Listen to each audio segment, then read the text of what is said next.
वैसे तो बांग्लादेश के रिवॉल्यूशन को आए हुए 6 महीने से ज़्यादा का अरसा हो चुका है, लेकिन इन 6 महीनों में रोज़ की तरह आज भी बहुत सारे इंडियन न्यूज़ आउटलेट्स ने झूठी रिपोर्ट्स बांग्लादेश के माइनॉरिटीज़ के हवाले से छापी हैं। ये सिलसिला 6 महीने से लेकर जारी है और आज तक इसमें कमी नहीं आ सकी। इसकी वजह यह है कि इस सिलसिले के पीछे असल में हिंदुत्व की सरकार है।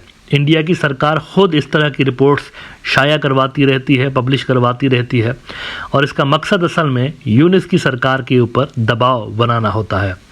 आज न्यूज़ 18 ने एक हाइपोथेटिकल रिपोर्ट शाया की है, उसके अंदर भी यही कहा गया है कि माइनॉरिटीज़ जो बांग्लादेश की हैं उनके ऊपर पता नहीं कुछ जुल्म के पहाड़ तोड़े जा रहे हैं।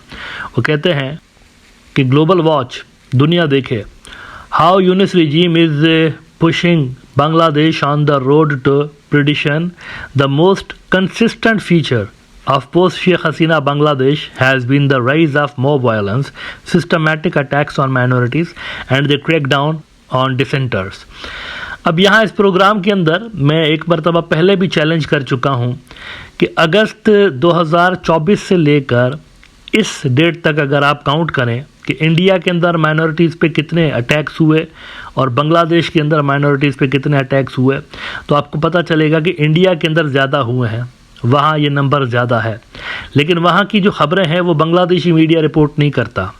ये एक अजब सी बात है कि बांग्लादेशी मीडिया काउंटर अटैक नहीं करता, वो रिसीविंग एंड पे होते हैं और डिफेंसिव किस्म का उनका एटीट्यूड आपको नज़र आता है टुवार्ड्स इंडिया। उनको चाहिए कि वो इंडिया के अंदर होने वाली माइनॉरिटीज़ की जो ज़्यादतियाँ हैं उनके ऊपर जो की जाती हैं उनको हाईलाइट करे और दुनिया को असल चेहरा दिखाए कि असल में जहाँ पर ध्यान देने की ज़रूरत है that is Modi and his Hindutva regime. लेकिन ऐसा नहीं होता। बहरहाल मजीद न्यूज़ 18 कहता है, keeping up with Bangladesh one can with certainty describe the ongoing crisis in one word, chaos.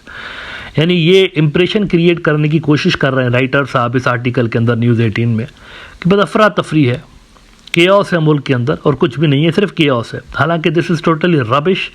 वो मुल्क अब पहले से ज़्यादा स्टेबल है और वहाँ पर रिवॉल्यूशन के बाद ज़िंदगी मामूल पे आ चुकी है। पिछले दिनों आपने देखा कि इंडिया की सपोर्ट से शेख हसीना साहिबा की सरकार ने एक कंट्री वाइड कॉल दी हुई थी, स्ट्राइक की कॉल दी हुई थी, वो बुरी तरह से नाकाम रही। इक्का दुक्का पॉकेट्स के अंदर कुछ दर्जन लोग बाहर निकलते हुए नजर आए, उन्होंने प्रोटेस्ट किया था।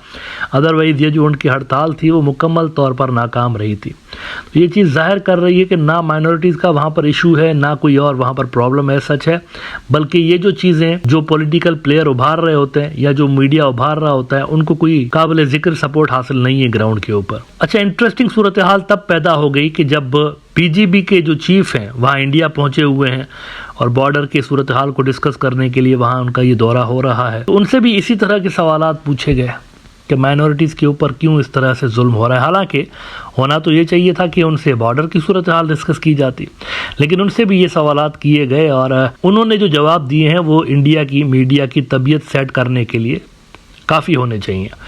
उन्होंने कहा कि कोई भी माइनॉरिटीज़ के हवाले से मसला नहीं है हमारे मुल्क के अंदर, ये बढ़ा चढ़ा के चीज़ों को पेश किया जा रहा है और कोई मसला है ही नहीं, लेकिन फिर भी मसला क्रिएट करने की कोशिश की जा रही है। हिंदुस्तान टाइम्स ने कहा है कि reports of attacks on minorities exaggerated, border guard Bangladesh chief. A 10-member BGB delegation arrived in Delhi on Monday for 3-day talks against the backdrop of tensions between the two countries. इसमें उनके अल्फाज हैं जो chief हैं BGB के कि the attacks on minorities in the recent past, I would say, is an exaggeration. To be honest, such attacks on minorities per se did not happen. मतलब कई बार तो कुछ होता ही नहीं है, कोई वाक़या ही नहीं होता, लेकिन मीडिया के अंदर ख़याली कहानियाँ छाप दी जाती हैं कि ये हो गया, इतने लोग ज़ख्मी हो गए, इतने लोग जो है वो मारे गए, लेकिन असल में ग्राउंड पे कोई सूरत हाल इस तरह की होती ही नहीं है। वो कहते हैं, he said the Durga Puja held in October substantiated his claim, it was one of the most peacefully organised gathering.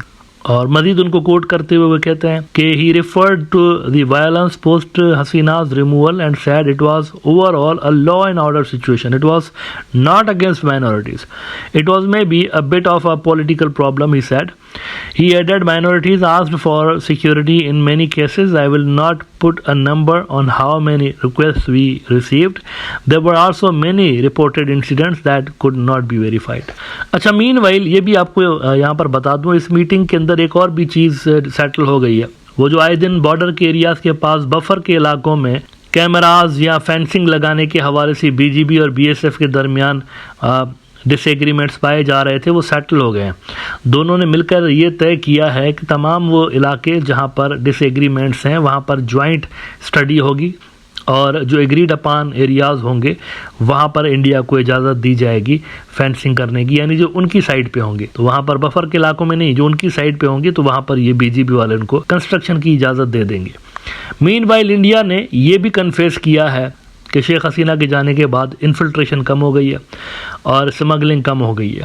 North East Today ने रिपोर्ट किया है infiltration into India drops post Hasina government claims BSF chief at Indo Bangladesh border talks in New Delhi. India ने confess किया है कि ये जो चीज़ें हैं ये ड्रॉप हो गई। इसकी वजह खैर सिंपल है, इनकी जो बीएसएफ है वो स्मगलिंग में मुलविस रही है। ख़ुद बीएसएफ के अंदर ऐसे लोग पकड़े गए कई मरतबा जो कि स्मगलिंग करते हैं और उनको यहाँ बांग्लादेशी साइड से जिन फोर्सेस का समर्थन हासिल रहता था स्मगलिंग के लिए, उनका ताल्लुक अवामी लीग से रहता था। अवामी लीग के कई सारे मंत्री बॉर्डर के एरियाज़ के अंदर स्मगलिंग में मुलविस रहे थे, कई सारे मंत्री। अभी एक तो हाल ही में जिनका कत्ल हुआ इंडिया के अंदर, उनके बारे में भी मशहूर था कि ये बॉर्डर के एरियाज़ में स्मगलिंग के लिए मशहूर हैं, सोने की स्मगलिंग और दीगर कामों में ये मशहूर हैं। तो अब चूंकि वहाँ पर रिवोल्यूशन आ गया है और रिवोल्यूशन आने के बाद बीएसएफ वालों को सूटेबल बंदे नहीं मिल रहे, स्मगलिंग का काम कैरी आउट करने के लिए सूटेबल बंदे नहीं मिल रहे, पॉलिटिकल सपोर्ट नहीं रही।